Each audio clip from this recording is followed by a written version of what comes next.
இப்போ நிறைய காலேஜஸ்ல என்ன செய்யறாங்கன்னா என்கொயரி ஃபார்ம் சொல்லி வாங்குறாங்க. அந்த என்கொயரி ஃபார்ம் வாங்கிட்டு அவங்க என்ன செய்வாங்கன்னா, சார் உங்களுடைய சாய்ஸஸ் என்னன்னா, சார் கம்ப்யூட்டர் சயின்ஸ், இப்போ கம்ப்யூட்டர் சயின்ஸ் இல்லைன்னா ஈசி இல்லைன்னா ட்ரிபிள்னு சொல்லி அவங்க வந்து ஒரு 3-4 பிரான்ச்சை வந்து ப்ராப்பரா ஸ்டூடெண்ட்டை வந்து நோட் பண்ணி சைன் வாங்குறாங்க. நல்லா நோட் பண்ணிக்கோங்க ஸ்டூடெண்ட்ஸ். நீங்க எந்த காலேஜ்ல என்கொயரி சொல்லி போனீங்கன்னா யுவர் ப்ரிஃபர்டு பிரான்ச்னு சொல்லி கம்ப்யூட்டர் சயின்ஸ் ஏடிஎஸ் இசிஇ மட்டும் நிப்பாம உங்களை வந்து ஃபோர்ஸ் பண்ணி அடுத்த கோர் பிரான்ச்சையும் எழுத வைப்பாங்க. மேபி அது மெக்கானிக்கலா இருக்கலாம், சிவிலா இருக்கலாம், பயோடெக்னாலஜியா இருக்கலாம், ஆட்டோமொபைலா இருக்கலாம், எது ஒன்றா இருக்கலாம். இது எல்லாமே வாங்கிட்டு இப்போ வந்து சார் நாங்கள் கவுன்சிலிங் வந்து வரோம்னா நிறைய காலேஜ் என்ன சொல்லுவாங்கன்னா, சார் நீங்க கவுன்சிலிங் வந்து நீங்க எங்கேயும் அலைய வேணாம், நாங்களே எங்க காலேஜ்லேயே வந்து கவுன்சிலிங் போட்டு உங்களுக்கு நாங்களே வந்து கவுன்சிலிங்ல வந்து சீட் எடுத்து கொடுத்துருவோம். நல்லா தெரிஞ்சுங்க, சீட்டு எடுத்து கொடுத்துருவோம் தான் சொல்லுவாங்க, எந்த பிரான்ச்சும் சொல்ல மாட்டாங்க. இன்னைக்கு உங்களுக்கு பேசும்போது சார் நாங்க கம்ப்யூட்டர் சயின்ஸ் உங்க பையனுக்கு எப்படியாவது வாங்கி கொடுத்துருவோம் அப்படின்னு சொல்லி என்ன செய்வாங்க, கமிட்மெண்ட் கொடுத்து ஒரு அட்வான்ஸ் பே பண்ண வச்சிருவாங்க. நல்லா நோட் பண்ணிக்கோங்க, அட்வான்ஸ் பே பண்ண வச்சிருவாங்க. அந்த அட்வான்ஸ் மேபி ஒரு சில காலேஜ் வந்து 1 lakh பே சொல்லலாம், மேபி ஒரு காலேஜ் 50,000 சொல்லலாம், 25,000, ஈவன் 5,000 சொன்னாலும் 5,000 காசு தானே உங்களை ஹோல்ட் பண்றதுக்கு ஒரு அமௌண்ட் கட்ட வச்சிருவாங்க. ஊருக்கு கூட இது மாறும். பெரிய சிட்டிஸ்ல பாத்தீங்கன்னா 1 lakh, அடுத்த சிட்டில 50,000 இருக்கலாம், கொஞ்சம் சின்ன லெவல் காலேஜஸ்ல வந்து ஒரு 10,000 5,000 கிடைச்சிடும் உங்களை. ஏன்னா நீங்க வந்து 5,000 ரூபாய்க்காக வந்து நீங்க காலேஜ் மாற மாட்டீங்கன்னு அவங்களோட எண்ணம். ரைட். இப்ப கவுன்சிலிங் ப்ராசஸ் ஆகுது. இப்ப வந்து அவங்க என்ன செய்வாங்கன்னா சாய்ஸ்ல போடும்போது அவங்க காலேஜ் மட்டும் தான் போடுவாங்க. நல்லா நோட் பண்ணிக்கோங்க.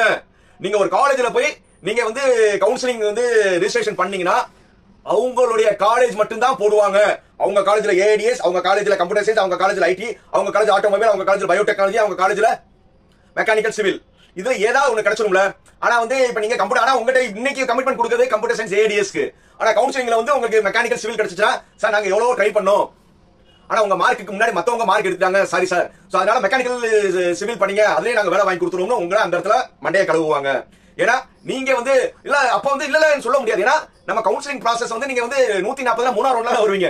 நீங்க வேணாம்னு சொன்னீங்கன்னா உங்களுக்கு நல்ல காலேஜும் கிடைக்காது. சோ அதனால கவுன்சிலிங் வரும்போது நீங்க எந்த காலேஜ்ல அந்த காலேஜ் முடிவு பண்ணிட்டீங்க, அந்த காலேஜ்ல ஓகேனா அந்த காலேஜ்ல போய் கவுன்சிலிங் ரெஜிஸ்ட்ரேஷன் பண்றது தப்பே கிடையாது. ஏன்னா அவங்க என்ன பிரான்ச் கொடுத்தாலும் ஓகே இல்ல, அந்த காலேஜோட மியூச்சுவல். நீங்க ஒரு பிரான்ச்சை நினைச்சுக்கிட்டு வேற காலேஜ் இந்த பிரான்ச் தான் வேணும், வேற காலேஜ் கிடைச்சாலும் இருந்தீங்கன்னா தயவு செய்து நீங்க காலேஜ்ல போய் டிஎன்ஏ ரெஜிஸ்ட்ரேஷன் பண்ணாதீங்க. ஏன்னா யூசர் நேம் பாஸ்வேர்டு அவங்க தான் கிரியேட் பண்ணுவாங்க. என்னது யூசர் நேம் அவங்க தான் கிரியேட் பண்ணுவாங்க, பாஸ்வேர்டு அவங்க தான் கிரியேட் பண்ணுவாங்க. சோ அதனால கவுன்சிலிங் வரும்போது உங்களுக்கே தெரியாம அவங்களே சாய்ஸ் ஃபில்லிங் போட்டு அவங்களே உடனே லாக் பண்ணிடுவாங்க. நீங்க தலைகீழ இருந்தாலும் உங்களால உங்க கேரியரை வந்து அவங்களே டிசைட் பண்ணுவாங்க. நீங்க யூசர் நேம் பாஸ்வேர்டு பண்ணி லாக் பண்ணீங்கன்னா நல்லது, அவங்க பண்ணீங்கன்னா உங்க கேரியரை அவங்களே மாத்திடுவாங்க. சோ இந்த மாதிரி நிறைய நடித்தனங்கள் வந்து தமிழ்நாட்டில் இருக்கிற ஆல்மோஸ்ட் எல்லா காலேஜும் பண்ணுவாங்க. சோ அதனால நீங்க கவுன்சிலிங் ரெஜிஸ்ட்ரேஷன் வந்து வெளியில பண்ணீங்கன்னா இல்ல செல்லுல நீங்களே பண்ணலாம். என்னைய மாதிரி நிறைய யூடியூபர்ஸ் வந்து கவுன்சிலிங் ப்ராசஸ் எப்படி ரெஜிஸ்ட்ரேஷன் பண்ணணும், கவுன்சிலிங் ப்ராசஸ் எல்லாருமே சொல்லுவாங்க. அதை கைட் பண்ணிட்டு உங்களுக்கு பிடிச்ச காலேஜ் பிடிச்ச பிரான்ச் எடுங்க.